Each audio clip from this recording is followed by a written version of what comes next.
Ya, silakan duduk, silakan duduk. Wow, semangatnya itu luar biasa loh teman-teman loh. Ya, jadi saya mau masuk aja udah langsung wow, energinya itu, chi-nya itu positif sekali teman-teman. Ya, terbukti di sini pasti semuanya sukses. Tepuk tangan apa semua? Oke, pertama-tama saya mau say thank you ya buat Pak Sudin ya sama Bu Lisvia ya, thank you atas kesempatannya ya, dan thank you juga buat Bro William ya yang udah mengundang saya juga ya. Oke, dan teman-teman ya, saya sapa teman-teman aja ya, boleh? Boleh. Oke, di sini yang agent boleh angkat tangannya. Oke, agent yang 3 bulan ada nggak? Baru 3 bulan? Ada ya. Agent yang 6 bulan? Agent yang udah 1 tahun? Oke, agent yang udah di atas 1 tahun? Oke, sip. Tepuk tangan dulu buat kita semua. Oke, mungkin boleh langsung ke slide saya.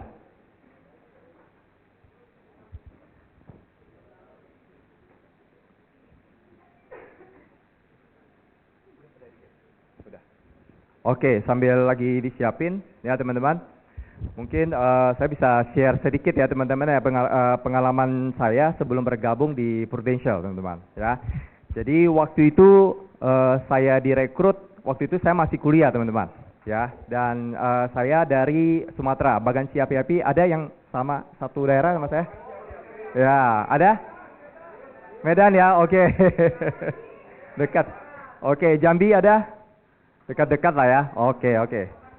Iya. Jadi dulu itu kalau teman-teman lihat ya, saya orangnya itu sangat introvert loh. Ada nggak yang pernah merasa bahwa dirinya itu sangat introvert? Ada nggak?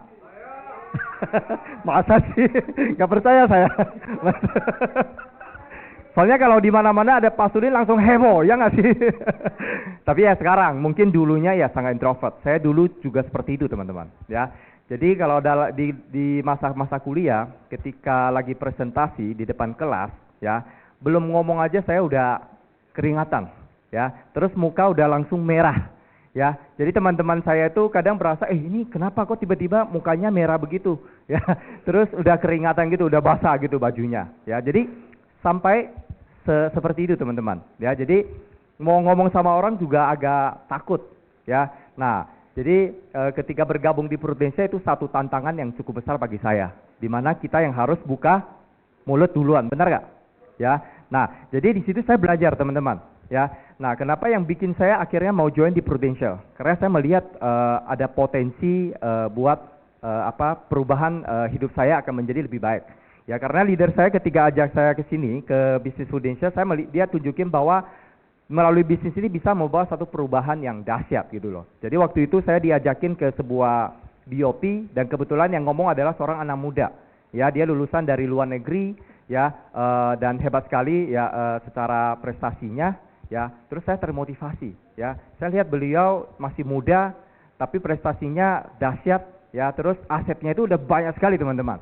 Ya, dari sini saya jadi termotivasi, pingin sukses bersama Prudential teman-teman.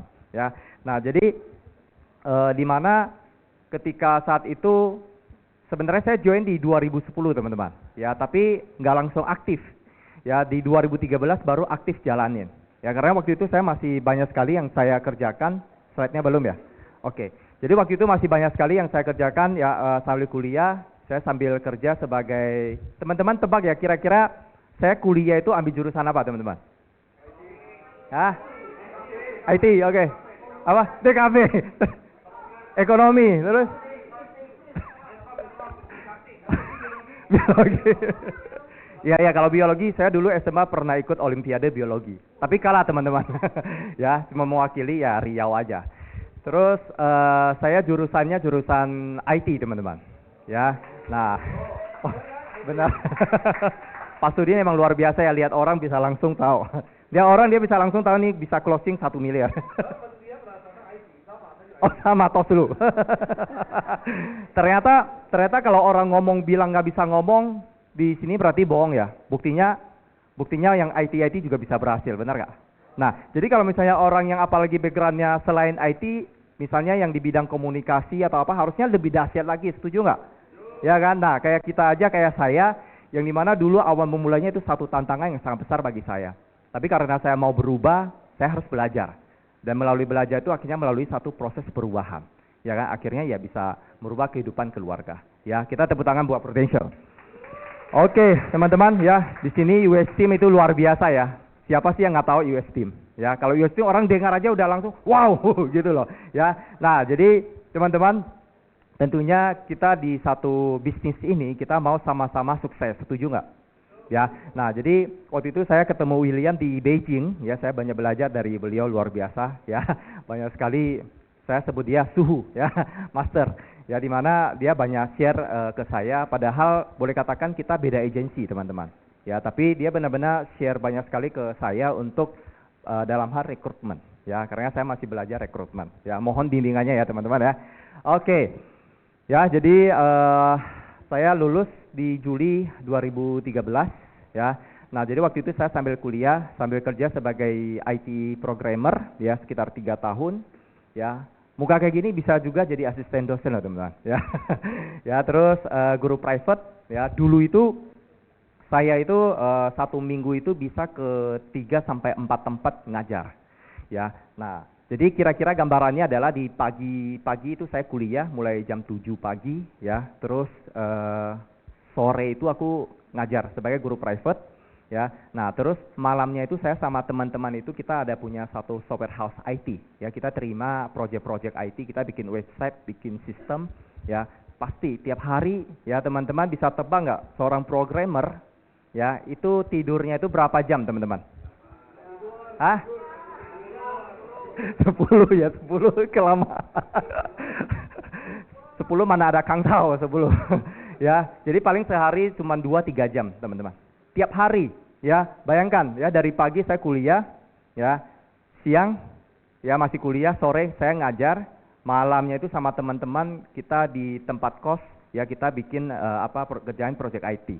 Jadi udah pasti, ya tiap hari itu bisa sampai jam 1, jam 2 baru sampai rumah, teman-teman. Ya, nah siap-siap habis itu bentar lagi cuman tidur sebentar, paginya udah harus kuliah lagi. Berangkat dari rumah udah jam 6.30, jam 6 udah harus berangkat. Nah, jadi tiap hari seperti itu. Ya, kenapa saya mau melakukan begitu banyak hal, teman-teman tebak? Tujuannya apa? Mencari apa? Hah? Cari pengalaman. Nggak cuma pengalaman, bro. Kalau sekarang cuma pengalaman nggak cukup. Cari apa? Cari duit dong. Kocak banget. Luar biasa. Mencari kesibukan, mengisi kekosongan ya. Oke, luar biasa emang. Ya, jadi yang saya cari itu adalah duit, teman-teman. Ya, jadi pertama saya join Prudential, saya melihat benar nggak sih income-nya bisa segede itu. Waktu itu seorang pembicara yang masih muda ngomong dia secara penghasilan aja ada 200 juta lebih per bulan loh. Terus saya membayangkan dari tiap hari saya mengajarkan hal seperti ini tiap hari rutin, yang saya dapatkan itu cuma berapa persennya doang. Ketika mau melipat gandakan penghasilan saya kayaknya nggak mungkin. Ya murid-murid yang mau saya ajarin tengah malam ada nggak? Nggak ada. Jadi saya ada kesulitan dalam hal melipat gandakan penghasilan saya, teman-teman. Ya, dan saya punya satu impian karena dari daerah, ya waktu itu saya tinggal di satu rumah susun, ya rumah susun Kapuk Muara, mungkin teman-teman tahu. Ya saya tinggal di sana dan saya pingin banget beli satu rumah untuk orang tua, teman-teman. Itu impian saya. Dan saya hitung. Ya, saya yakin teman-teman di sini pasti punya goal yang mau dicapai. Itu kan semua bisa dihitung secara angka. Jadi waktu itu saya hitung, ya untuk membeli satu rumah, ya itu dengan usia saya saat itu butuh paling tidak 10 tahun. Saya baru bisa kekumpul DP-nya, teman-teman. Ya dari apa yang saya kerjakan. Ya, dan saya butuh lebih cepat. Saya mau lebih cepat, gimana caranya? Ya karena melihat potensi income di Prudential di bisnis ini, akhirnya ya saya komit. Saya benar-benar mau sukses di sini, teman-teman. Ya, jadi atas dasar itu. Ya, nah di balik goal itu saya punya satu tujuan di mana karena kan tadi teman-teman tahu ya, saya tinggal di rumah susun, yaitu lebih kecil dari apartemen, teman-teman. Ya, jadi setiap saya pulang sampai rumah itu kan bisa di sekitar jam 1, jam 2 pagi, subuh. Ya, nah teman-teman kebayang nggak setiap saya pulang rumah, ya, kira-kira saya pulang rumah nih buka pintu nih, kira-kira ada siapa yang bangun? Hah? Orang tua ya. Jadi gambarannya begini, saya punya adik, terus ada Cici sama Koko, total 5 bersaudara. Ya, saya sama adik saya itu tidurnya di ruang tamu karena nggak ada kamar. Ya, ada 2 kamar, 1 kamar untuk orang tua, 1 kamar lagi untuk Cici saya Saya sama adik saya tidurnya di ruang tamu, ya. Nah, jadi setiap saya pulang rumah, saya buka pintu tuh. Siapa yang bangun teman-teman? Jadi saya sama adik saya tidur di ruang tamu, baru ada 2 kamar tidur. Kira-kira siapa yang bangun? Adik ya? Yang lain? Orang tua. Ternyata adik saya nggak bangun teman-teman. Dia tetap tidur aja. Mama saya yang bangun, ya. Jadi setiap saya pulang rumah, padahal saya bukan keluar rumah happy-happy, bukan loh. Saya benar-benar serius kerja, ya kan. Tapi setiap saya pulang rumah, buka pintu, mau sekecil apapun saya buka pintu itu, mama saya pasti bangun. Jadi setiap saya pulang, pasti bangun, gimana pun caranya. Nah, jadi itu yang bikin saya punya dream, saya ingin beli rumah di usia muda. Itu yang saya mau capai, seperti itu. Ya, nah makanya saya pegang dream itu kuat-kuat. Ya, ketika ketemu tantangan di bisnis manapun, khususnya ya, bisnis manapun pasti ada tantangannya enggak? Begitu juga dengan bisnis kita, pasti ada tantangannya juga, setuju?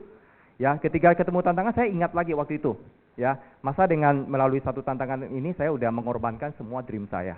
Nah, akhirnya bikin kita bangkit lagi, sampai akhirnya bisa di Prudential itu ya udah di atas 10 tahun teman-teman, ya. Nah, thank you.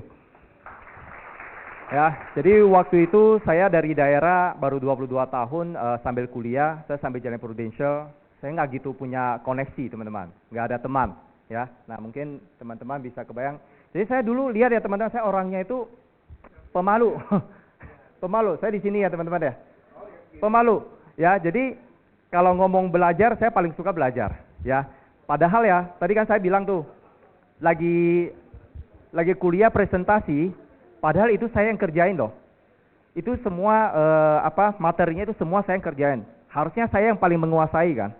Ya kan, teman-teman saya itu dia cuma tinggal presentasi aja. Nah, tapi kebayang nggak teman-teman, padahal saya yang kerjain, tapi saya disuruh untuk ngomong di depan, saya takut. Akhirnya apa? Kebanyakan kesempatan teman-teman yang tampil. Saya kebanyakan jadi di belakang layar. Sesekali ya terpaksa harus presentasi juga. Ya, tapi padahal itu yang saya kerjakan itu semua saya yang kerjakan. Ya, nah, sampai kita bikin sistem, bikin IT itu juga kita. Jadi teman-teman saya itu cuma terima jadi aja. Pokoknya mereka nggak usah pusing. Ya, tinggal dapat nilai yang sama dengan kita, kayak gitu. Ya, jadi seperti itu teman-teman. Ya, nah ini teman-teman saya. Ya, jadi paling teman-teman saya itu cuma ini. Nah, dulu saya kayak gini teman-teman. Mau rekrut saya nggak? Enggak. Ini kayaknya gara-gara coding ya. Kesetrum MOS ya atau apa? Beneran kayak gini teman-teman. Ya, karena stres banget tiap hari itu kita ngoding. Ya, jadi waktu itu kalau diadu ya, performance saya itu loading kadang ada kalau misalnya dia bikin program bisa jadi loadingnya dia harus loading dulu baru keluar. Ya kan, kalau kita kan ngerti pakai if atau apa, kita ada tekniknya, ada skillnya di sana, kita bisa diadu, kita lebih cepat dari orang lain teman-teman. Padahal di waktu itu kan kita masih kuliah, ya. Nah, ada dia. Binisian 2013. Binisian juga berarti. Yes. Dia pasti jauh lebih keren lah, ya jauh lebih keren. Jadi saya melihat leader Prudential itu luar biasa, ya dari penampilan, ya dari cara dia sosialisasi dengan orang, cara dia bergaul, cara income, semua melalui satu perubahan yang luar biasa teman-teman, ya. Maka tadi bilang ya kesetrum, bener ya, ya karena ya tiap hari itu kita ngomongnya sama komputer, itu jarang sekali kita ngomong sama orang. Padahal project itu banyak sekali yang kita kerjain, tapi yang dapat waktu itu kan kita dibayar per jam, ya. Tapi yang dapat maksudnya yang dapat penghargaan atau apa ya pasti project manager kita, ya. Project manager kita itu kan dia yang ngatur kita, oh lu kerjain modul ini ya. Nah, mungkin di sini kalau yang Binusian ya, yang Binus Maya kan tahu ya, Binus Maya. Itu kita yang kerjain. Tim kita yang kerjain. Jadi website itu kita yang kerjain juga. Jadi sebelum orang lain tahu nilainya berapa, kita udah tahu duluan, teman-teman. Ya. Jadi misalnya lu orang belum tahu nih nilai UTS atau USM berapa, kita udah tahu dulu kan, kita bisa akses. Hah? Kenapa? Ya kita pernah coba tapi gagal. Karena dia ada sistem itu, bisa kelacak. Jadi kita bisa ketahuan kita ada update sesuatu. Tapi kita bisa view, ketahuan. Jadi kita sering dapat training dimanapun, Microsoft segala macam itu semuanya free. Ya saya bersyukur bisa bergabung di tim ini karena banyak sekali yang saya pelajari juga. Ya, oke. Nah teman-teman, kita kembali ke bisnis kita. Kalau kita lihat ya, biasanya saya rekrut, saya juga kasih tahu bahwa sebenarnya bisnis kita itu simple banget teman-teman. Ya, produknya itu aja. Setuju nggak? Produknya apa aja? Mau apapun itu ya kita ngomong simpelnya kesehatan. Apalagi? Kritis, apalagi? Jiwa. Mau apapun produknya tidak terlepas dari 3 ini. Setuju nggak? Jadi kita perlu pusingin nggak kembangin produk lain. Itu Prudensia yang pusingin kan. Paling ya keluar produk baru, ada fitur-fitur yang lebih baru atau apalah. Pasti nggak terlepas dari 3 ini. Jadi sales stock kita dalam kita maintain agent kita, ya sebenarnya nggak akan jauh-jauh kemana-mana juga, enggak. Pasti ya fokusnya di 3 segmen itu. Dimana ketika ya agent kita, dimana mereka kan mau nggak mau pasti harus ada selling, ya untuk dapati income juga, habis itu rekrut, ya kan. Dan dia harus ngerti selling juga supaya nanti dia bisa rekrut. Ketika dia rekrut dia bisa ajarin juga, setuju nggak? Ya jadi kalau kita lihat sebenarnya simple banget. Pertama, siapapun ketika dia udah punya penghasilan, kira-kira dia mau nggak protect penghasilannya? Dan kenapa dia harus protect penghasilan dia? Kalau dia nggak protect penghasilannya gimana? Bisa hilang. Ya bisa miskin, betul. Bisa bangkrut bahkan. Bisa berkurang. Ya. Nah tapi kalau misalkan dia protect, ketika sampai amit-amit terjadi resiko, yang dimana kita ngomong emang resiko yang nggak bisa kita kontrol. Ya kan? Nah sampai amit-amit terjadi resiko, maka apa yang dia hasilkan income-nya itu tidak berkurang, ya, tidak sampai bangkrut gara-gara nggak ada proteksi. Sampai di sini setuju teman-teman? Ya, nah jadi siapapun punya income, ya, secara smartnya ya dia harus protect income dia, ya. Nah mungkin dari sini dia akan oke lah, dia pertama minimal harus biasanya ya untuk agent-agent saya sharing tentang segitiga financial, ya, dia harus punya kesehatan dulu, ya, setelah itu critical, setelah itu ya jiwa. Mungkin di sini sama kan? Sama, oke. Ternyata apa yang kita pelajari sama juga ya. Nah, setelah itu dari income yang dia dapatkan pasti membentuk aset-aset. Nah, dan dari aset yang dikumpulkan juga harus diprotek nggak teman-teman? Juga harus diprotek, ya. Nah, dan dengan ya 3 produk tadi, ya. Mungkin pertama dia udah punya kesehatan, setelah itu dia harus punya critical income protection, habis itu ke life atau apa, ya. Jadi paling 3 itu. Setelah itu dari aset yang begitu banyak, suatu hari itu pasti diwariskan, ya, didistribusikan. Ya ada, dalam proses distribusi itu kan bisa jadi ada banyak biaya, udah pasti. Ya untuk aset tertentu ada kena sekian persen. Nah jadi tugas kita sebenarnya lebih ke efisiensi. Gimana caranya supaya ya ketika sampai aset mau didistribusikan tidak menghabiskan banyak biaya. Ketika terjadi resiko, asetnya nggak sampai harus dijual. Ya, ketika sampai terjadi resiko, income-nya tidak berkurang atau bahkan hilang seperti itu. Ya, kira-kira sampai di sini saya masih boleh lanjut? Boleh ya, oke. Nah, teman-teman sebenarnya kalau kita lihat ya, sampai saat ini ya, saya merasa bahwa kadang kalau kita mikir, saya boleh katakan tiap tahun saya nggak pernah loss club loh teman-teman. Konsisten pasti dapat terus. Ya. Kenapa begitu? Pertama, kadang kan dari agent-agent kan tanya ke saya, kamu kok kayak nasabah nggak habis-habisnya ya? Ya nggak sih? Kadang agent baru yang baru bergabung bisa merasa yang saya kenal orangnya cuman itu-itu aja, ya kan? Kadang agent-agent awal bisa mikir seperti itu, ya. Begitu juga dengan saya, awal-awal saya bergabung saya juga mikirnya gitu. Saya dari daerah, nggak ada koneksi, nggak ada network, emang saya bisa di asuransi? Ya kan, di awal saya sempat ragu dan mikir seperti itu. Tapi ternyata enggak loh teman-teman. Ketika kita serius di sini itu malah network kita itu makin berkembang. Makin banyak. Ya teman-teman bisa lihat font font kontak saya itu sampai ribuan loh teman-teman. Padahal dari awalnya nggak kenal. Ya kan, dari nggak kenal jadi teman, dari teman jadi nasabah, terus dari sana bisa dapat banyak sekali referensi. Ya, khususnya di daerah saya boleh katakan banyak sekali yang kenal saya. Ya, ketika ngomong Tony Cho orang udah tahu, oh itu adalah agen Prudential. Ya, nah kalau dulu itu kan saya nggak pede jadi agent. Ketika orang tanya kamu kerja di mana, saya pasti ngomongnya semua tentang project-project IT saya yang keren-keren itu. Ya, saya pasti ngomong itu di belakang baru saya ngomong, saya juga agent Prudential loh. Teman-teman pernah nggak seperti itu? Pernah juga ya. Tapi kalau dipikir-pikir, coba kita pikirkan. Dulu saya juga seperti itu, karena belum benar-benar mengerti bisnis ini. Ya, hari ini kita mau ngaku agent Prudential aja malu. Kira-kira nasabah mau beli polis dari kita, kira-kira dia juga akan ragu nggak? Ragu nggak?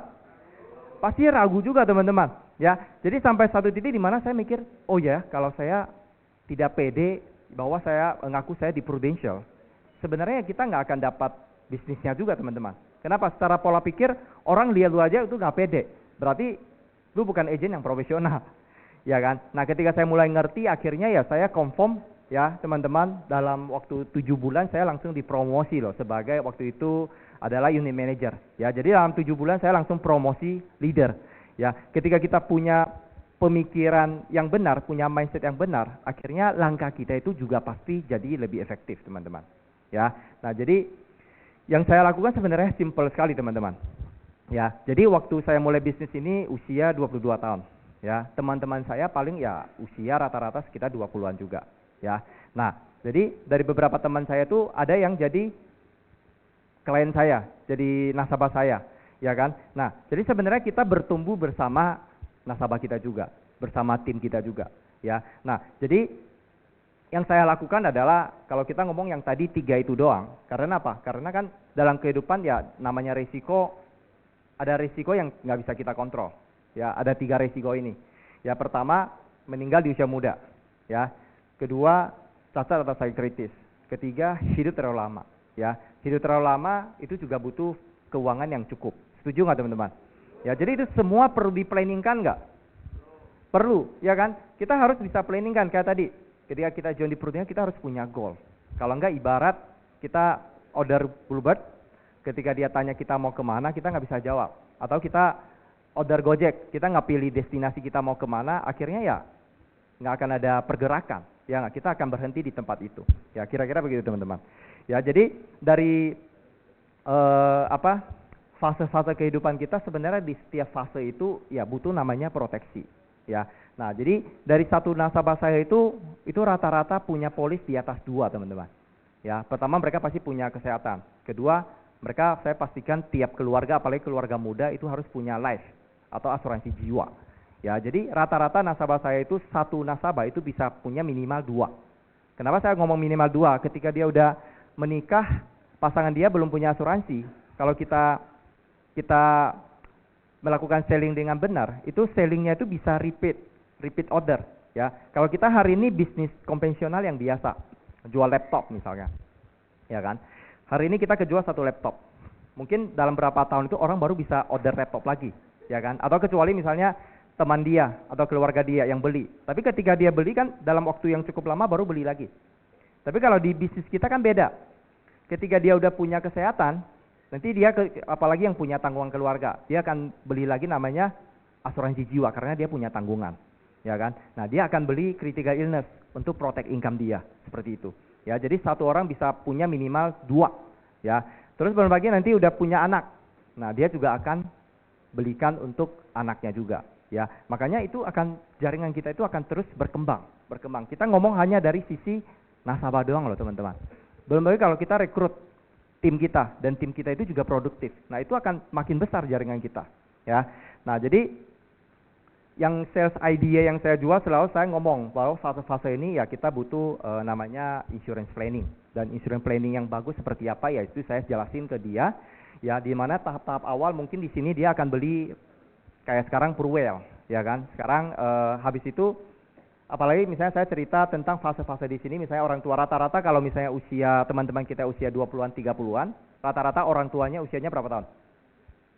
50-an, 60-an, ya kan? Dan di saat itu kalau misalnya orang tua ada risiko sakit, ya kan? Apalagi dengan biaya rumah sakit yang mahal. Nah, dulu pertama-tama di keluarga saya yang pertama-tama beli polis adalah orang tua saya. Karena sebenarnya dulu kita mikirnya simple teman-teman. Income kita waktu itu sangat kecil, terbatas, ya kan? Terus kita dari daerah, di kota apa-apa mahal, apalagi rumah sakit. Kalau orang tua sakit, duitnya dari mana? Itu yang kita pusingin waktu itu. Makanya kita beliin asuransi. Nah, jadi ini sales idea yang selalu saya pakai juga buat teman-teman saya ketika ceritain ternyata cukup membantu ya teman-teman ya. Nah, karena mikirnya gini. Akhirnya apa? Ketika kita mengerti tentang hal ini, maka saya waktu itu ajak ya cici saya, koko saya, kita patungan yuk. Kita patungan beli asuransi untuk orang tua, ya. Sampai papa saya nggak mau, dia bilang jangan buang-buang duit, asuransi itu penipu, jangan. Ya, udah banyak orang ditipu, jangan beli asuransi. ya kan? Tapi kita jadi anak yang dimana ada kekhawatiran kalau sampai orang tua sakit butuh duit yang cukup besar dari mana, ya kan? Nah, jadi waktu itu saya sambil ambil KTP papa saya tanpa dia tahu. Terus diam-diam belikan asuransi. Sampai seperti itu teman-teman. Karena apa? Karena papa saya kan nggak mau punya asuransi. Ya, dan siapa tahu papa saya itu klaim sampai hari ini udah klaim 500 juta lebih loh teman-teman. Ya, bayangkan kalau waktu itu kita nggak melakukan satu action untuk supaya dia punya proteksi, 500 juta itu harus keluar dari kantong siapa? Anak-anaknya, termasuk saya. Ya kan, tapi karena punya proteksi, akhirnya apa? Kita bisa cariin dokter yang bagus. Ya kan, bisa kasih perawatan yang paling bagus tanpa ada kekhawatiran tentang masalah biaya gitu loh teman-teman ya.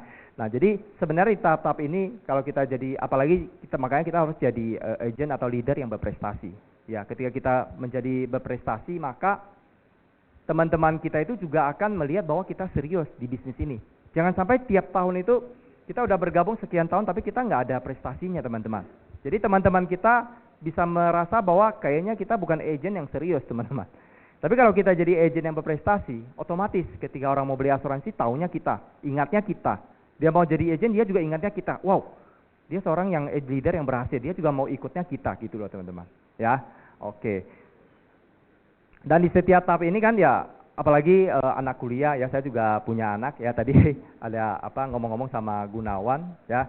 Nah, jadi pasti kita mau kasih pendidikan yang bagus ya. Kayak sekarang saya dari income Prudensia saya dapatkan, saya alokasikan paling tidak 20%.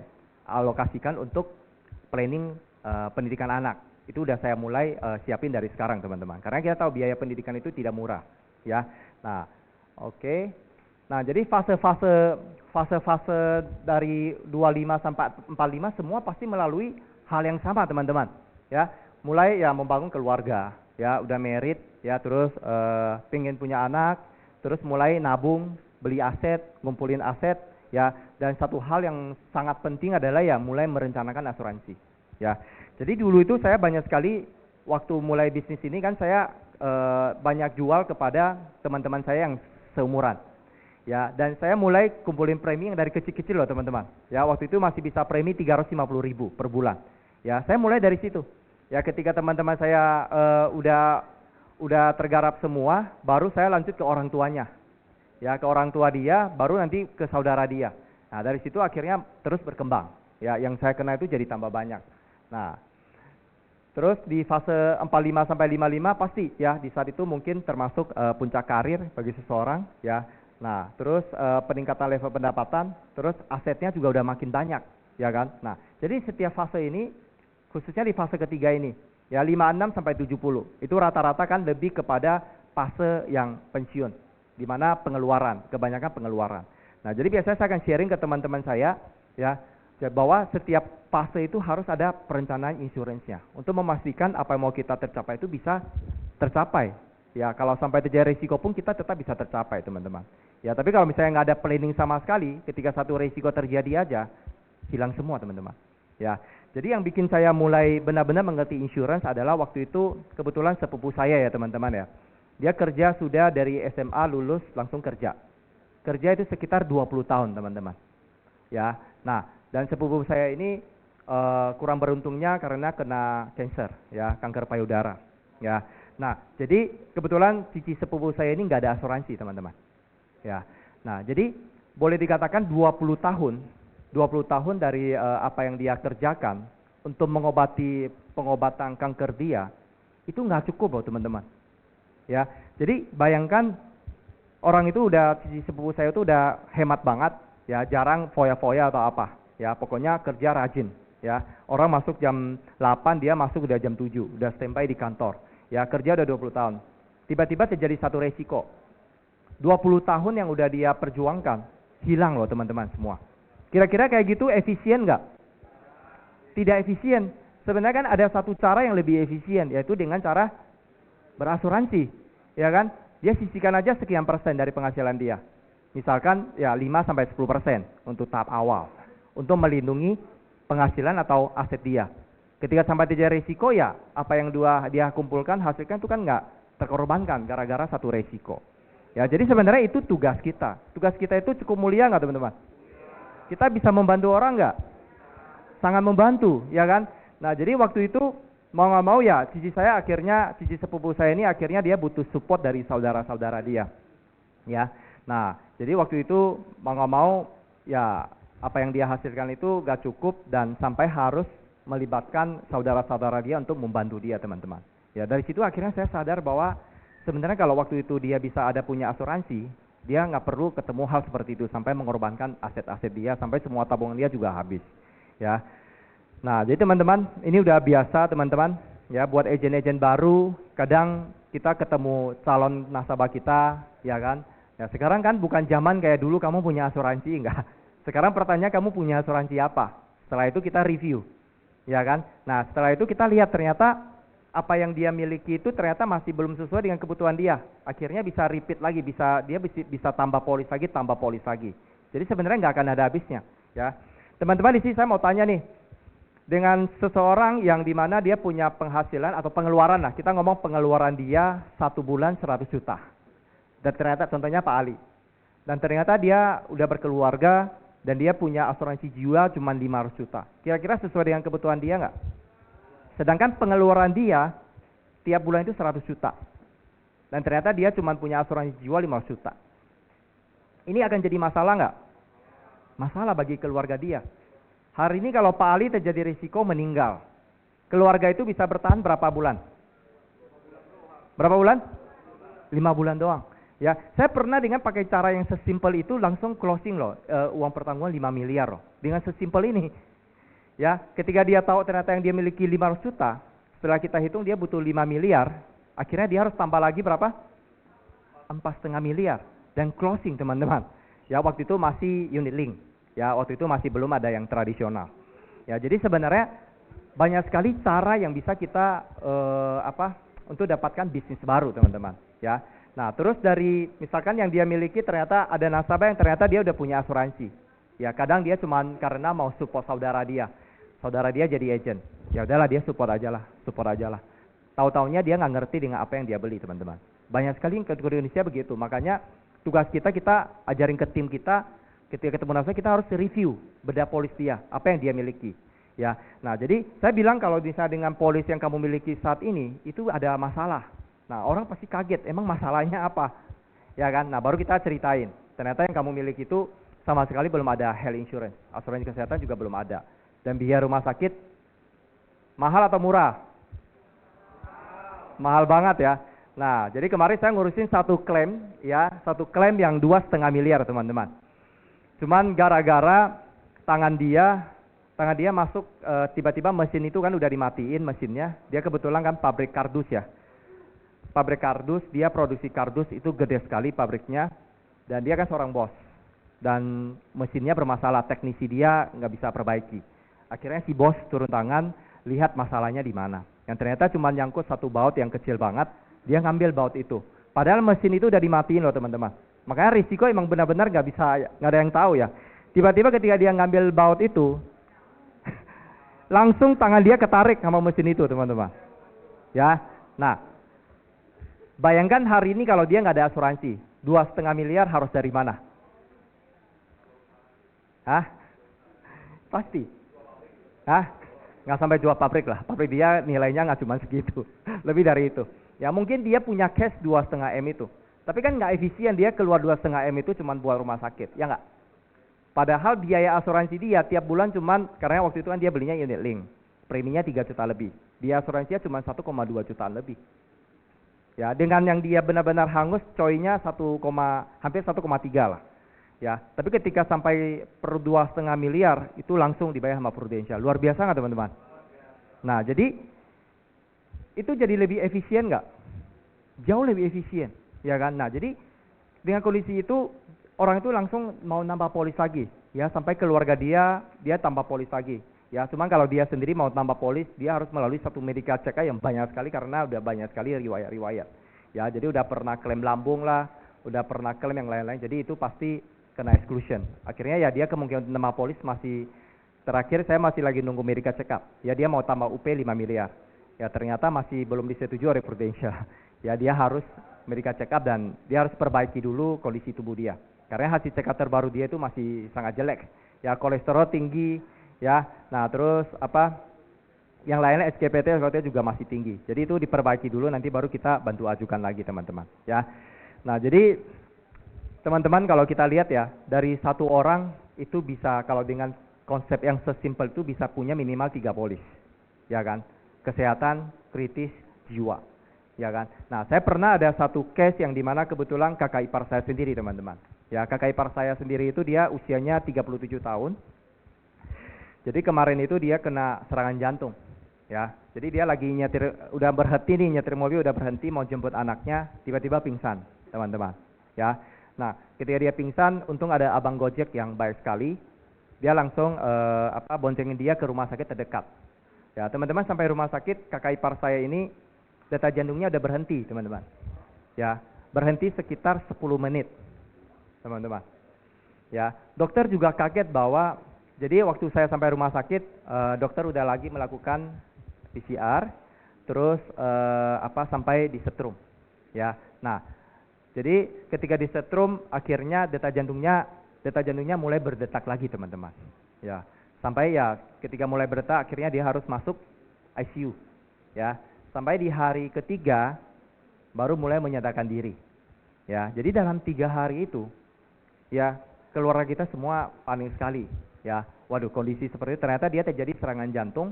Dan penyumbatannya udah 100%, teman-teman.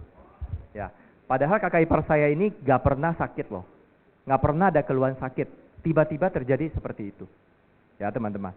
Ya, nah jadi ketika masuk rumah sakit menghabiskan biaya yang cukup besar, teman-teman. Ya, 300 juta lebih. Ya, dan boleh katakan hari ini karena dia punya asuransi, teman-teman. Kalau nggak punya asuransi, ya udah pasti duitnya dia harus keluar sendiri. Kalau dia nggak ada duit itu, maka ya keluarga dia yang harus bantuin juga, ya kan. Nah, beruntungnya kakak ipar saya itu akhirnya pulih sehat kembali, ya, dengan kondisi yang benar-benar sempurna loh, teman-teman. Ya, jadi akhirnya penanganannya dengan pasang ring, ya, cuman ya katanya sekarang agak gampang capek, ya pastilah karena kan habis operasi, ya kan. Tapi bisa kebayang nggak, teman-teman, seorang kepala keluarga kalau tidak punya asuransi jiwa yang cukup, itu bisa muncul satu masalah yang besar loh bagi keluarga itu. Ya, nah saya sampai di masa COVID itu paling ngerasain. Ya, nasabah saya anaknya baru 10 tahun. Ya, waktu itu suaminya meninggal karena COVID. Karena waktu itu di masa-masa Delta susah ya dari rumah sakit kamar untuk dirawat inap. Semua lagi full. Akhirnya dia nggak dapat kamar dan meninggal, teman-teman. Ya, dan waktu itu dia klaim asuransi Prudential ditolak. Klaimnya nggak cair-cair, udah 3 bulan lebih. Ya, kebetulan karena agennya udah nggak aktif. Jadi nggak ada yang bantu urusin, istrinya yang ngurus sendiri. Akhirnya baru keingat saya bantuin proses klaimnya. Ya, sampai akhirnya klaim itu ketika sebenarnya ditolak bukan ditolak, tapi nasabah kan taunya ditolak. Sebenarnya itu kan pending, karena dokumen nggak lengkap, teman-teman. Jadi kadang kan nasabah kan nggak ngerti hal itu. Tapi kalau bagi kita, karena kita mengerti hal itu sesuatu yang gampang banget buat kita, ya nggak, ngurusnya. Cuma lengkapi dokumen, itu udah nggak sampai 14 hari kerja klaimnya cair, teman-teman. Akhirnya keluarga ini terbantu nggak, teman-teman? Terbantu, ya kan? Keluar sejumlah uang pertanggung asuransi jiwa untuk memprotek keluarga dia, ya. Dan karena agennya udah nggak aktif, istri dan anaknya, polisnya dipindahkan ke saya, karena emang agennya udah nggak aktif. Ya udah, saya bilang, oke, nggak apa-apa, kamu pindah aja. Dan waktu itu lagi penawaran dari kartu merah bisa ubah ke black card, tanpa CIO, tanpa kena masa tunggu. Saya langsung bilang ke teman saya ini, bahwa punya kamu ini sebenarnya masih kartu merah, kalau sakit itu nggak bisa di cover sesuai tagihan loh. Nah, kamu dapat penawaran nih bisa langsung ubah ke kartu hitam, cover sesuai tagihan tanpa masa tunggu, bisa langsung aktif. Ya, dia ikutin saran saya, akhirnya dia tambah lagi preminya untuk ubah ke black card. Ya, teman-teman, benar-benar risiko nggak ada yang tahu. 4 bulan kemudian si istrinya terjadi kanker payudara stadium 4, teman-teman. Ya, di Indonesia dokter udah angkat tangan, bilang harapannya udah sangat kecil. Akhirnya dia terbang ke Malaysia, habis 1,6 miliar. Siapa yang bayar, teman-teman? Dia bilang saya yang bayar, teman-teman. Ya, jadi dalam menjalankan proses kemoterapi segala macam, dia sangat berterima kasih ke kita bahwa dia bisa kenal saya dan saya memberikan advice yang benar, ya kan? Jadi ketika sampai butuh 1,6 miliar, dia nggak perlu pusingin masalah uang itu. Dan dia bisa benar-benar fokus pada perawatan. Ya. Nah, dan Selanjutnya ternyata ya sebenarnya kondisi dia udah sangat membaik ya teman. Kebetulan teman satu daerah. Ya makanya teman satu daerah itu semua tahu tentang case ini. Ya. Nah, berapa lama kemudian padahal penyembuhannya udah lumayan oke. Mungkin karena dia terlalu capek, dia masih kerja atau gimana, kita juga nggak tahu. Akhirnya penyakitnya kambuh lagi. Ya, sampai akhirnya meninggal teman-teman. Ya, dan dia punya uang asuransi jiwa lumayan gede. Ya. Nah, jadi anak dia ini yang umur baru 10 tahun, ya, akhirnya dia pulang lagi ke daerah karena nggak ada yang ngurusin. Dia harus tinggal sama neneknya yang di daerah yang bantu jagain. Ya, tapi teman-teman saya bisa pastikan satu hal. Ya. Dimana ketika uang pengetahuan yang cair itu bisa pastikan anak ini ke depan mau kuliah tanpa perlu bantuan dari orang lain, itu juga siap secara financial. Luar biasa nggak Prudential? Kalau luar biasa kenapa nggak ada tepuk tangan? Ya, nah, jadi teman-teman, dari apa yang kita cerita ke klien kita, itu mungkin di saat itu nggak bisa merasakan langsung manfaatnya. Tapi teman-teman bisa kebayang nggak? Kalau sampai ketika di saat itu dia perlu, hal itu akan menjadi sangat memberikan dampak yang besar loh. Nggak cuma buat dia sendiri, tapi buat keluarga dia. Ya, jadi kadang kita pasti ada up and down, setuju nggak? Ya, dulu saya awal jadi agent, saya juga udah hampir mau menyerah. Apalagi bagi saya yang dimana nggak ada network. Ya, akhirnya saya menjalankan canvassing. Saya closing banyak sekali dari canvassing loh teman-teman. Ya, dari canvassing akhirnya mulai berkembang, akhirnya ya hari ini punya network atau nasabah yang lumayan banyak ya. Dari yang dimana awalnya sebenarnya saya nggak kenal, saya ajak kenalan jadi teman, review polis, akhirnya nambah polis, ya akhirnya nambah-nambah lagi, ya akhirnya ada beberapa yang kita rekrut juga untuk bergabung di bisnis kita teman-teman. Ya, jadi apa yang kita sharing itu adalah satu hal yang bisa memberi dampak yang besar sekali. Ya, emang risiko nggak ada yang mau terjadi, tapi kadang risiko emang di luar dari kontrol kita, ya kan. Tapi ketika sampai terjadi risiko itu, setidaknya, ya kan, secara financial itu akan sangat terbantu. Ya, oke teman-teman. Jadi waktu itu di sini saya lihat banyak sekali milenial ya. Jadi waktu itu saya mau closing polis milenial itu gampang banget teman-teman. Ya, saya cuma ngomong kamu sisihkan tiap hari berapa, ya. Nah, dari situ kenapa harus menyisihkan itu? Harus ada why-nya, ya. Jadi waktu itu saya closingin teman-teman saya programmer gampang banget. Saya cuma ngomong, bro, ya kan, hari ini kita udah kerja kayak gini, tiap hari tidurnya kurang. Potensi apa sakit yang lebih umum terjadi? Teman-teman tebak apa aja? Dengan kondisi tiap hari kurang tidur. Apa? Darah tinggi. Oke, apapun itulah, terserah. Ya, kita ngomong tipes lah. Tipes sekarang biayanya berapa? Dulu saya jadi agent masih sekitar 20-an. Sekarang paling tidak harus 30-an dengan rawat inap yang sekitar 1 minggu, ya kan? Nah, dan orang ini apalagi kita sekarang jual Purwell ya kan? Buat nasabah yang misalnya preminya terbatas. Mau nggak mau ya kita pasti saranin ke yang tradisional. Setuju nggak teman-teman? Ya kan, dengan usia teman-teman yang sekitar 20-an, 30-an, preminya yang bronze A atau bronze B aja 600.000 cukup nggak per bulan? Cukup ya, berarti sehari paling 20.000 kan? Ya kan? Dan rata-rata waktu itu teman-teman saya penghasilannya cuma sekitar 4 juta sampai 5 juta teman-teman. Ya, jadi saya cuma bisa closingin dia rata-rata premi paling besar 10% dari penghasilan dia. Berarti sekitar 400-500.000. Dan waktu itu saya closingnya banyak sekali teman-teman saya. Karena ya Binusian kan banyak sekali kan orang-orangnya. Dan dulu itu kan saya kelasnya nggak cuma satu. Karena saya kerjanya di IT division, nah saya bisa pilih dosen yang pintar-pintar. Jadi saya satu mahasiswa bisa beberapa kelas. Jadi dari teman-teman yang saya kenal itu mulai banyak di situ. Ketika karena saya joinnya waktu kuliah, ya kan. Nah jadi kita bina hubungan, dapat teman-teman baru itu jadi nasabah kita teman-teman. Ya walaupun dengan premi yang masih kecil, ya kan. Nah jadi saya cuma ngomongnya simple. Kita alihkan 10% dari penghasilan kita untuk memprotek penghasilan total aset atau total uang yang kita miliki. Jangan sampai ketika sakit, ibaratkan programmer, sampai sakit aja, ya kan, dengan income kita dapatkan 30 juta hangus begitu aja. Itu kan sayang banget.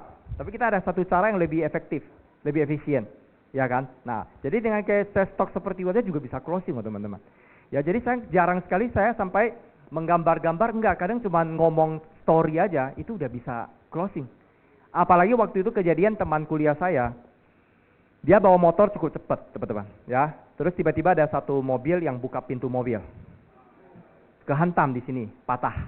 Ya waktu itu dia operasi di Rumah Sakit Pondok Indah. Habisnya 100 juta lebih teman-teman. Waktu itu kan saya masih agent baru ya. Saya juga takut loh, gila ini klaim dibayar gak ya? 100 juta lebih. Teman-teman tahu nggak klaim dibayar gak? Dibayar loh semua loh. Ya, jadi waktu itu bikin saya jadi semakin yakin di bisnis ini. Gila kok, dia cuma premi yang cuma 600-an. Sehari dia cuma buang 20.000 per hari. Ketika dia butuh ratusan juta, waktu itu 100 lebih lah biaya operasi dia. Dan dia nggak perlu nggak perlu merepotkan keluarga dia, papa mama dia, nggak usah loh teman-teman. Benar-benar uang ini dibayar oleh Prudential, dia nggak perlu khawatir dengan masalah biaya operasi dia. Dia benar-benar bisa tenang banget untuk pengobatan dia, karena kan sama-sama dari daerah teman-teman. Ya, jadi saya merasa itu adalah satu hal yang luar biasa nggak teman-teman? Luar biasa, ya. Jadi saya makin yakin bisnis ini nggak cuma kita ngomong income doang. Income itu udah pasti. Tapi kalau kita melakukannya dengan benar, maka income akan terus berdatangan. Setuju nggak teman-teman? Ya itu yang saya rasakan teman-teman. Ya, jadi dulu saya pingin banget beli rumah. Ya, saya hitung. Ya kan, saya harus punya API berapa. Ya, saya harus rekrut berapa orang. Ya, tiap minggu saya harus closing berapa poli. Itu kan semua bisa dihitung. Akhirnya saya konsisten. Tiap hari itu saya jalanin. Ya, saya canvassing ya bisa dari pagi jam 9 sampai rumah itu bisa jam 7, jam 8 loh. Awal-awal membangun bisnis ini teman-teman. Karena kan saya nggak ada pilihan, nggak ada network. Mau nggak mau itu satu-satunya jalan yang bisa saya lakukan. Ya kan. Tapi kalau buat teman-teman yang udah punya network, itu kan kembangin dari situ aja. Buat saya dari daerah kan, karena nggak punya banyak kenalan, itu yang saya pilih, itu yang saya kerjakan. Ya kan. Tapi kalau buat teman-teman yang udah punya ring 1, ring 2, itu dikembangkan aja dari situ. Itu akan terus berkembang. Ya, kayak sekarang teman-teman saya yang udah married punya anak, dia pasti ingatnya saya. Bro, kamu mau nambah polis dong buat anak saya. Jadi segampang itu teman-teman. Dari situ kita bisa rekrut dia. Bro, atau mending lu ikut kita aja. Sama-sama yuk kita bertumbuh, kita belajar. Apa yang saya udah pelajari sekian tahun, saya tinggal sharing ke kamu tinggal copy paste aja, tinggal kembangin lagi. Ya kan, nah ada beberapa yang kerekrut. Ya kan, nah dia mau beli untuk polis anaknya, malah dia jadi agent teman-teman. Oke nggak? Oke dong ya. Nah, terus ya saya juga ngomong lah beberapa story, maksudnya nasabah saya, atau misalnya buat teman-teman yang masih baru, kan bisa pakai cerita dari leader-leader kita. Atau di US Team ada leader yang bantu klaim ini, kita bisa ceritakan hal itu. Ya, nah jadi itu akan membuat orang akan lebih cepat mengerti. Ya kadang kalau kita pakai bahasa yang terlalu complicated, orang itu nggak ngerti sebenarnya kenapa dia harus beli insurance. Ya, nah saya pernah closingin satu case yang dimana buat nasabah itu nggak bisa tidur teman-teman malam itu. Kenapa? Ya, jadi kebetulan nasabah saya ini dia punya utang di bisnis dia cukup besar teman-teman. Ya, nah saya cuma ngomong ke dia hari ini tiba-tiba kalau kamu terjadi resiko, utang itu siapa yang urus? Iya, istri, sedangkan anaknya masih kecil. Dan istrinya cuma ibu rumah tangga, teman-teman.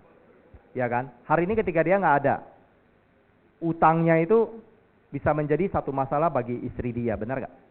Apalagi istrinya nggak terlibat dalam bisnis dia. Nah, akhirnya malam itu dia nggak bisa tidur, besoknya dia kontak saya, Tom yang kamu ngomong 5 miliar itu saya ambil teman-teman. Dengan API waktu itu 60 juta. Oke nggak teman-teman? Ya, jadi kalau apa yang kita, thank you. Apa yang kita ceritakan kalau kita bisa membuat nasabah kita itu emang bisa mengerti bahwa hal ini emang penting bagi dia, maka kita nggak perlu kejar-kejar dia pun, dia bisa cari kita teman-teman. Ya, jadi kita jangan jadi agent yang tiap hari kita teleponin, kok jadi itu kemarin gimana? Kayak gitu kan nggak ada feel-nya, nggak ada emotionnya itu nggak ada teman-teman. Ya, jadi saya closing kalau saya lihat ya dari banyak yang saya closing, apalagi di masa-masa pandemi itu banyak sekali orang sadar akan asuransi. Ya kan, referensi banyak banget sampai ada orang yang benar-benar saya nggak kenal, tiba-tiba dia bisa cari kita teman-teman. Ya, nah malah di pandemi orang bilang oh agak susah bisnis segala macam, malah kita di asuransi luar biasa teman-teman. Itu tahun pertama saya mencapai COT loh teman-teman. Ya, jadi di tahun berikutnya saya COT lagi teman-teman. Ya, jadi kalau misalnya kita punya konsep, punya mindset yang benar, maka ya kita juga bisa melakukan bisnis ini dengan benar teman-teman. Ya, nah.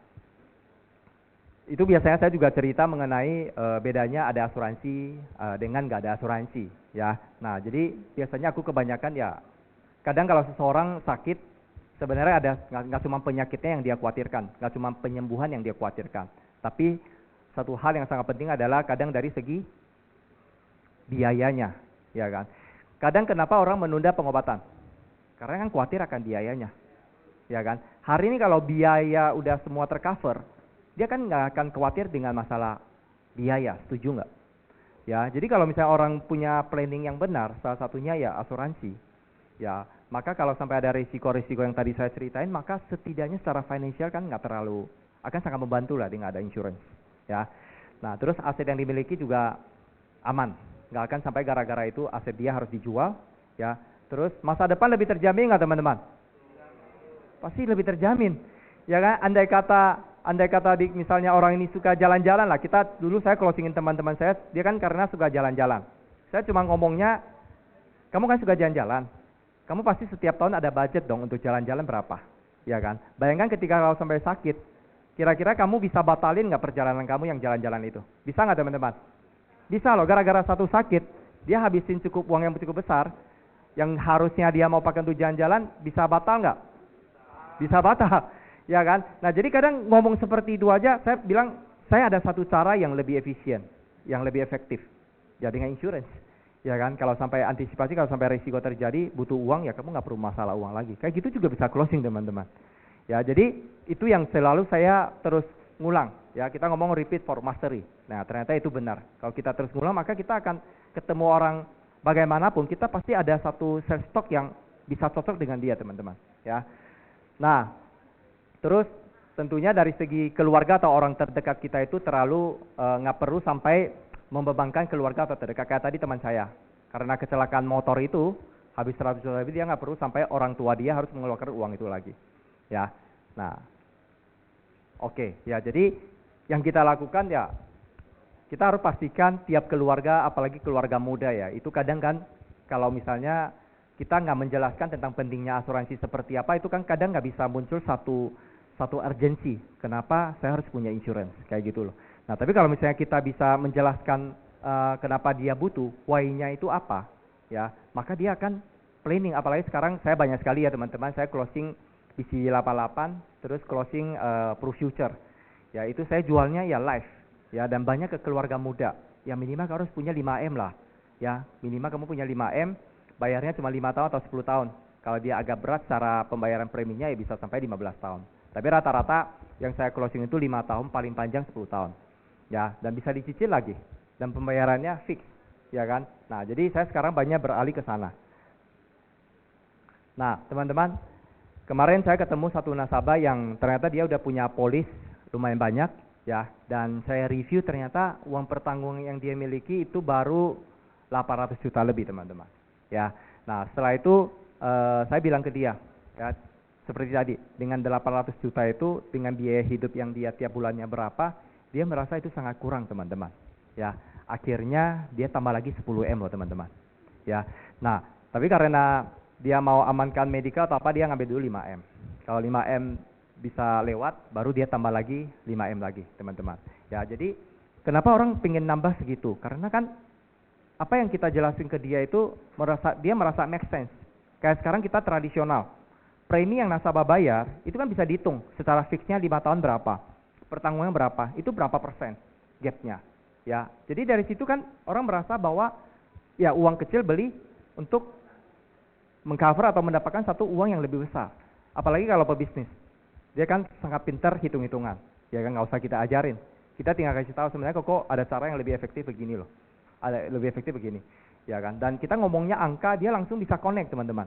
Ya, jadi sekarang saya banyak sekali ke arah sana ya, walaupun masih banyak menjual yang Pruwell, ya, tapi saya sekarang banyak sekali ke asuransi jiwa teman-teman. Ya, nah, terus kadang tantangan baru kayak sekarang teman-teman. Ya, di sini ada ya yang lagi kerja repricing, terus nasabah bilang, udahlah saya surrender aja polis saya, ada nggak? Kok suaranya gede banget? Iya, saya juga ada teman-teman. Ya, itu hal yang itu sebenarnya satu tantangan bagi kita ya. Ya, tapi saya ajak ketemu, ya, saya jelasin lagi, itu malah bisa beli polis lagi loh teman-teman. Setuju nggak teman-teman? Jadi kadang dalam tantangan itu bisa ada peluang, itu benar teman-teman.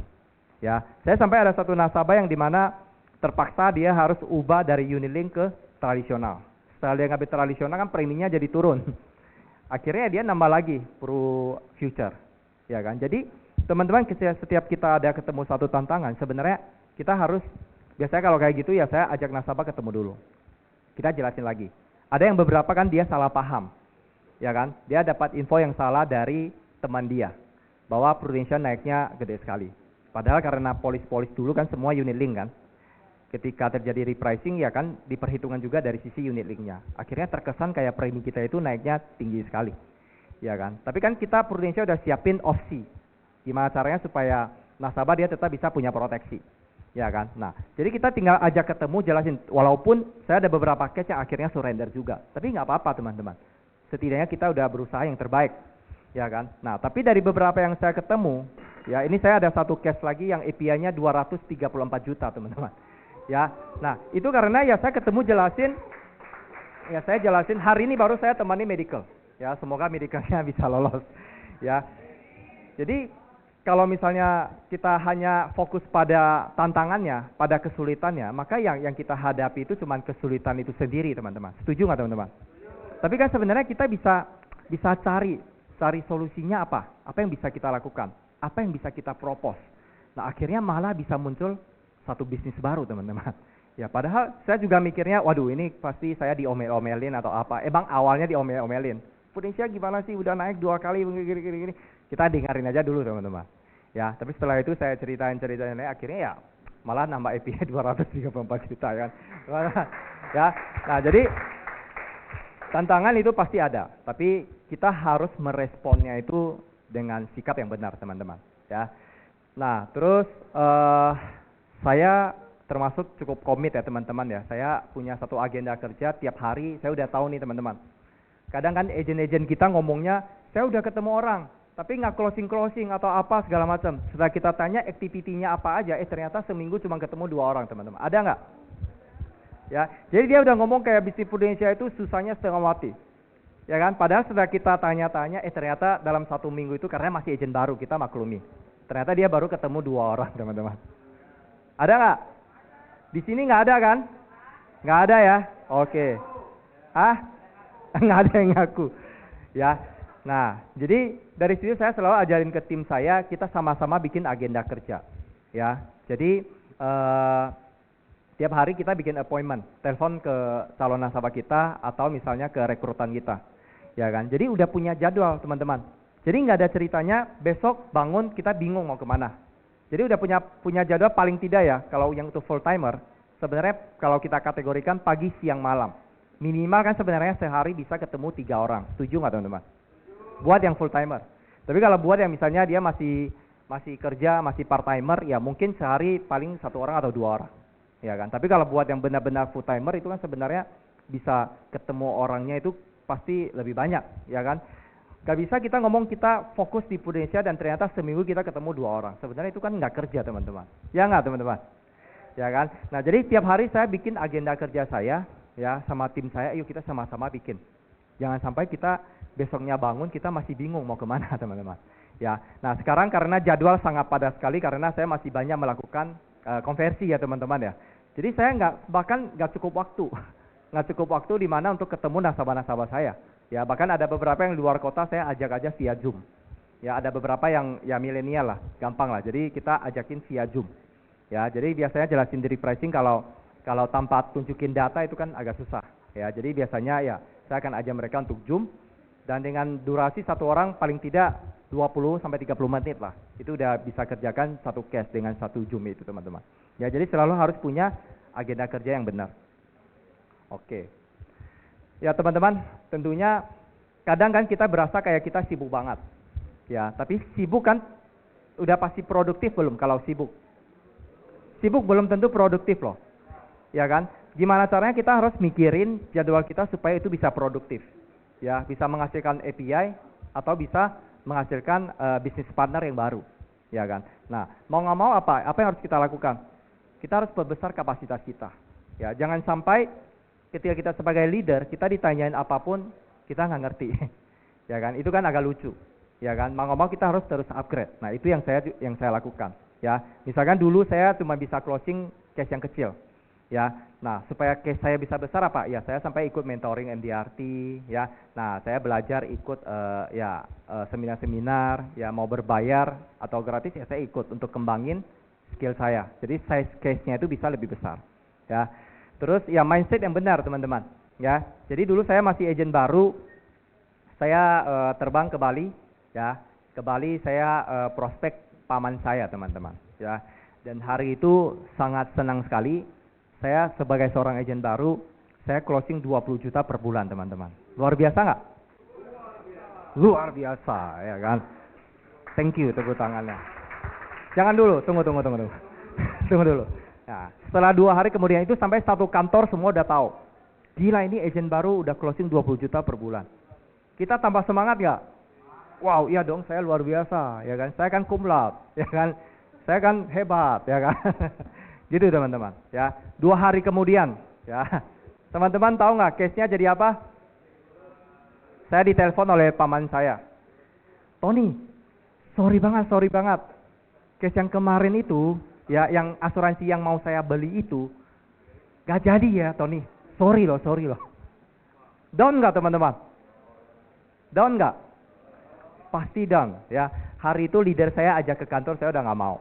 Ya, kamu ke kantor aja, kita belajar lagi, ya kan? Pasti nggak bisa terima. Saya udah down teman-teman. Saya merasa kayak bisnis Prudential itu kayaknya bukan bidang saya deh. Kayaknya saya lebih cocok kayaknya ke depan meja komputer lagi teman-teman. Ya udahlah, saya tetap kembali ke IT programmer aja lah teman-teman.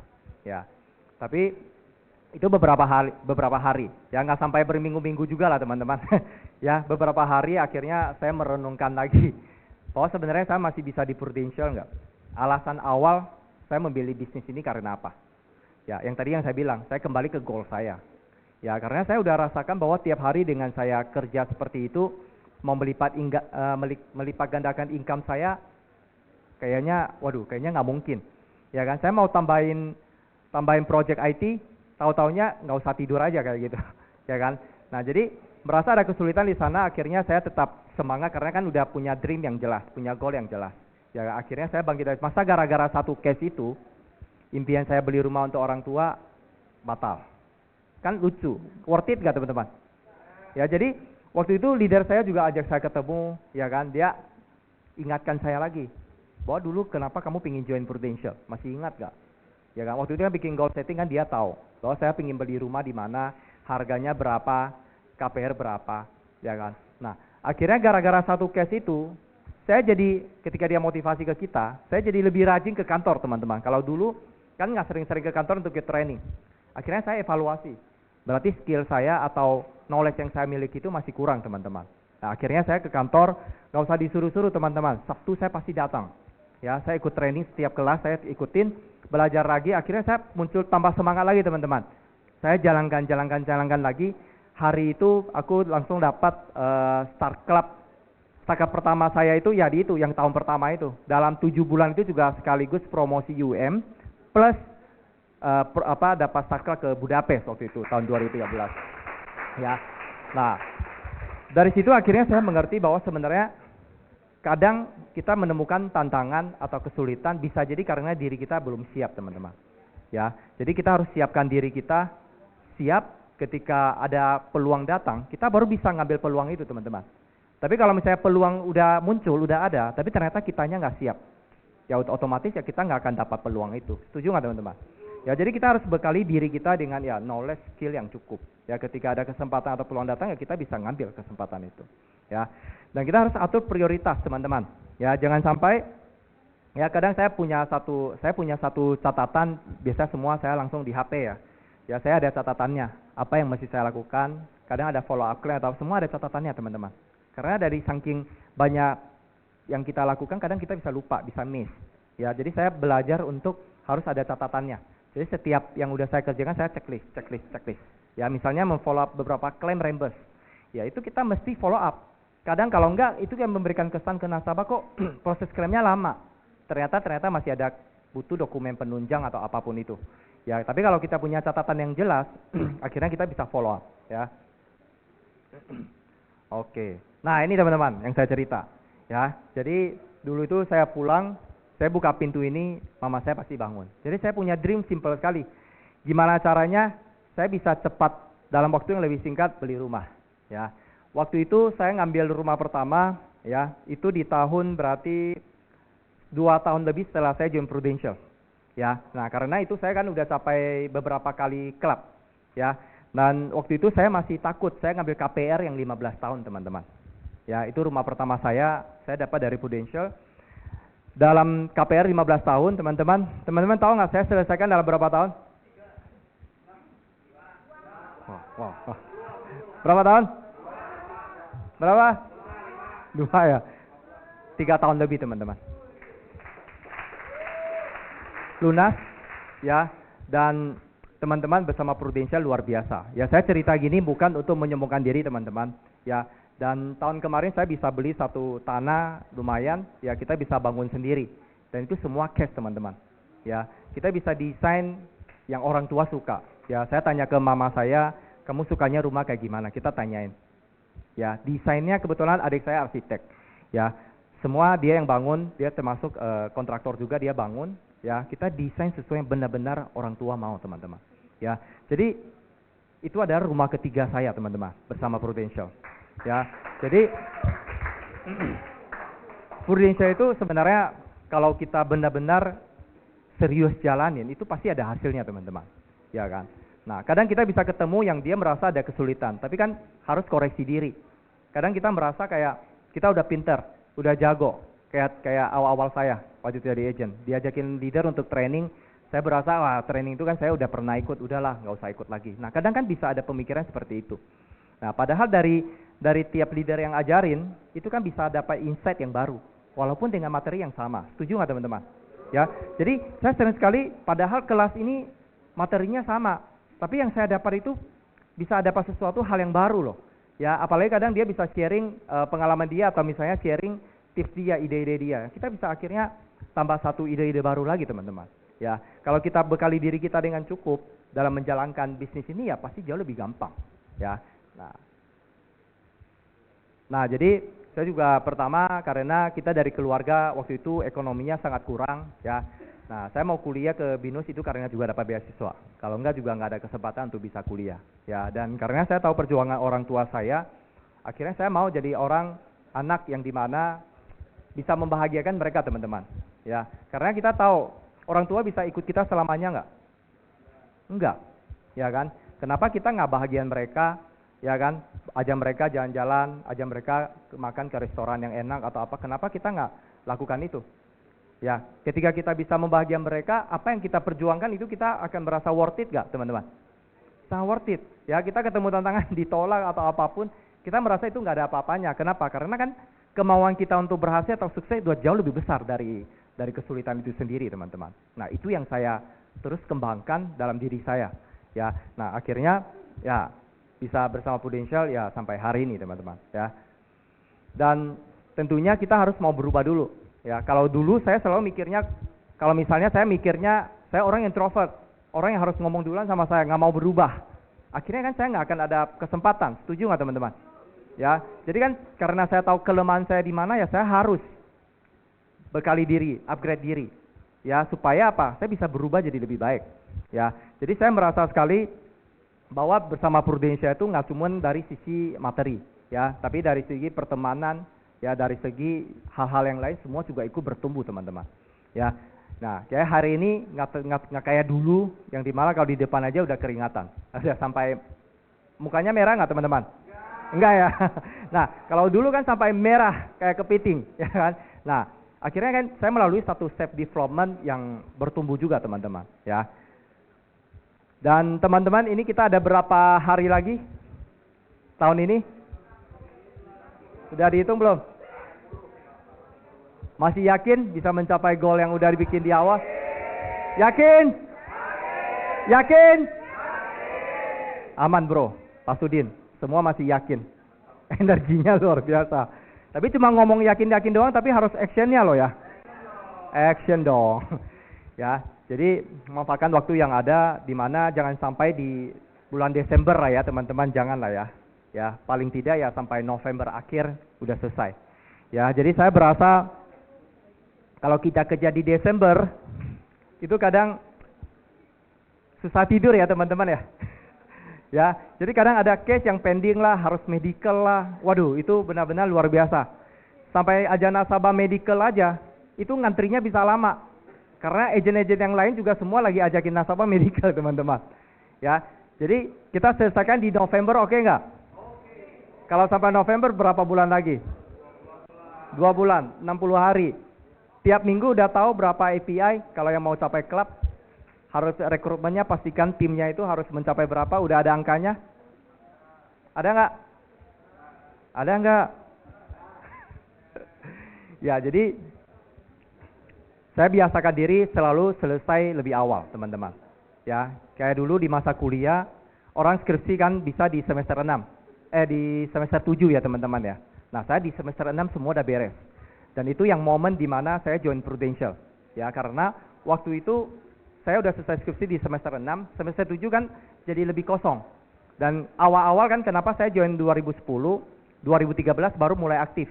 Karena waktu itu benar-benar gak ada waktu dan belum mengerti bisnis ini. Ya, dan waktu itu karena melihat satu pembicara yang anak muda itu akhirnya bikin saya klik. Ya, akhirnya saya ikut ke kantor training, belajar. Akhirnya ambil komitmen itu, saya mau aktif bersama Prudential. Ya, bersama bisnis Prudential. Makanya saya mulai efektif itu jalanin itu dari April 2013. Ya, dalam yang 7 bulan itu sampai November, ya saya udah promosi sebagai leader dan capai start club pertama saya, teman-teman. Nah, itu yang bikin saya ya punya satu konsep, satu prinsip, kita harus selesai lebih awal. Jangan sampai semua kita taruhnya di belakang. Itu yang bikin kita bisa stres, teman-teman. Ya, jadi kalau misalnya andai kata di Desember ada rekrutan baru atau misalnya ada new business, ya itu bonus, teman-teman. Ya, pokoknya kita harus selesai bikin timeline kita ya sampai November, teman-teman. Ya, nah Desember untuk beberapa hal yang nggak bisa kita duga. Ya, karena ada beberapa case yang nggak bisa isu di November, ya kita bisa kejar lagi ada waktu di Desember itu, teman-teman. Ya, oke ya teman-teman. Ya, ini sedikit dari saya, prestasi yang menghiasi hidup kita itu bukan terjadi secara kebetulan. Setuju nggak, teman-teman? Ya, tapi itu melalui ya sebuah proses. Prosesnya itu loh, yang dimana dalam proses itu kadang banyak sekali yang udah menyerah. Tapi kalau kita masih pegang teguh ya dengan apa yang mau kita capai, maka ya proses itu akan menjadi satu outcome yang dimana ya itu adalah hasil dari perjuangan kita. Ya, sekian dari saya, teman-teman. Thank you semuanya.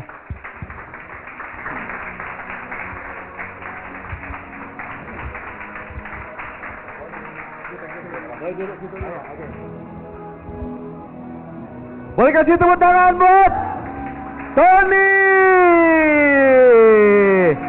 Oke, musiknya di stop dulu ya. Stop dulu, kita sedikit review. Luar biasa lah speaker kita, teman-teman. Keren gak? Tuh, berkat Tony, semangat semua. Ya, tadi mereka sebelum kamu datang, saya udah bilang, satu orang 100.000, kalian harus semangat gitu loh. Ya, Tony tadi bilang, kok USM semangat banget? Belum tahu, dapat bayaran ya. Ya, bayarnya dengan kesuksesan semuanya dong. Tepuk tangan dong. Tony, ya sedikit saya catat teman-teman ya, bagus banget sharingnya ya hari ini, keren. Ya, yang namanya Tony itu pasti sukses, setuju nggak teman-teman? Ya lo, ya ini Tony lo.